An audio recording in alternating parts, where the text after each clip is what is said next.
Hey there, guys. Eric here at New York Comic Con. I'm here with the legendary Mick Foley. How's it going for you, Mick? It's going great, and I appreciate that moniker. Well, you've earned it. You've earned it. Thank you. I appreciate it. You know, you've done so many things through your career, but this is a new one. You're throwing us a curveball.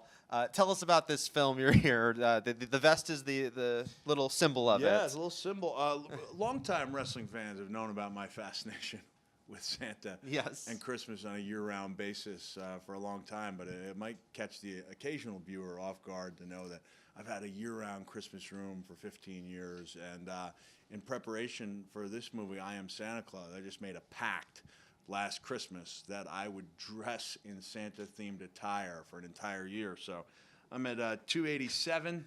This is day 287.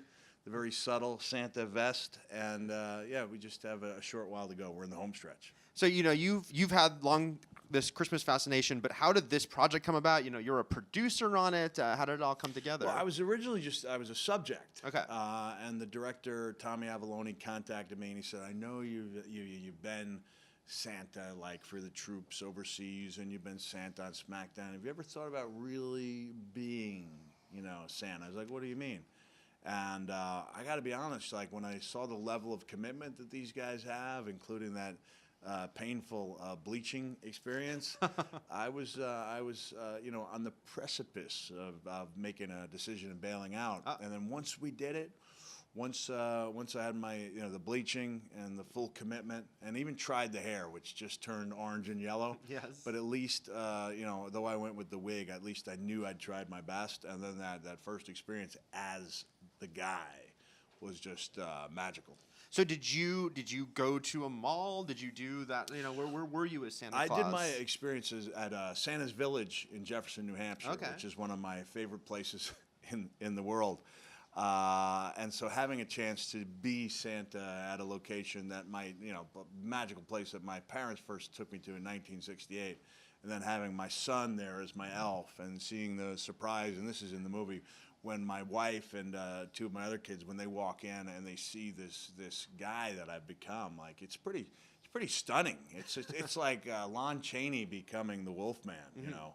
And what about can you say a little bit about some of the other subjects in the film? Because it's focusing on several people who are Santa Claus. Well, it shows people from all walks of life. There's one of our Santas is fully, grounded and realizes this is a valuable part of his life. And then there's my Santa, the Santa who visits our home. The real Santa, in my eyes, no one will ever be able to tell me differently, legally changed his name to Santa Claus to give you some indication as to the commitment these men have to the craft. Yeah, and then Santa Jim is beloved to me. I mean, I love the guy, but he struggles with the long distance relationship he has, a same sex relationship, and of course that's going to ruffle some feathers. Mm-hmm. And then Santa Russell, who's a colorful character, right?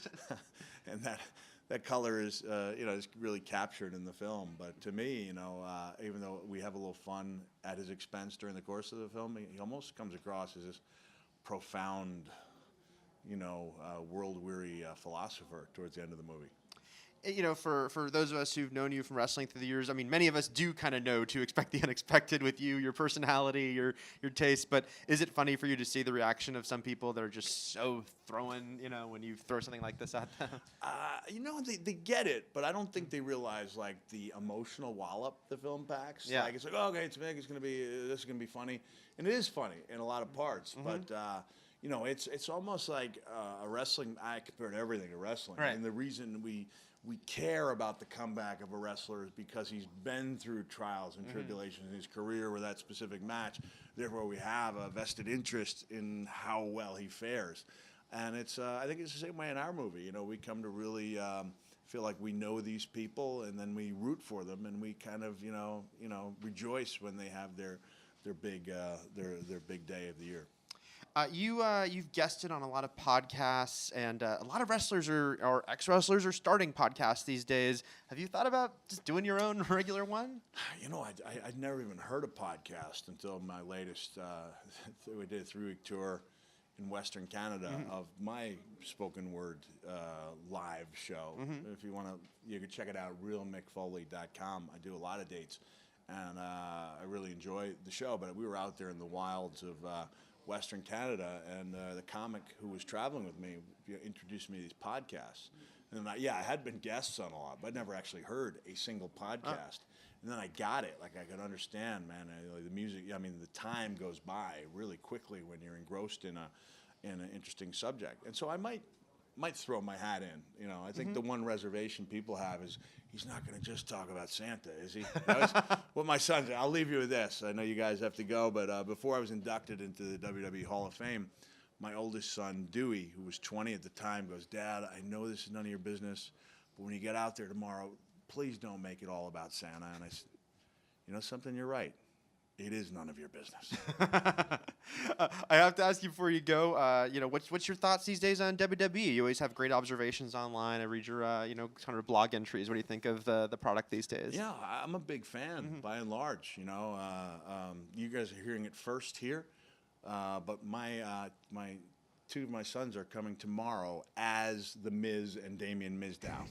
That's awesome. That's how much we love the show. And Mizdow, Sandow Mania is crashing onto our shores, whether you're prepared for it or not. That's excellent. It definitely is. The Foley family is endorsing that.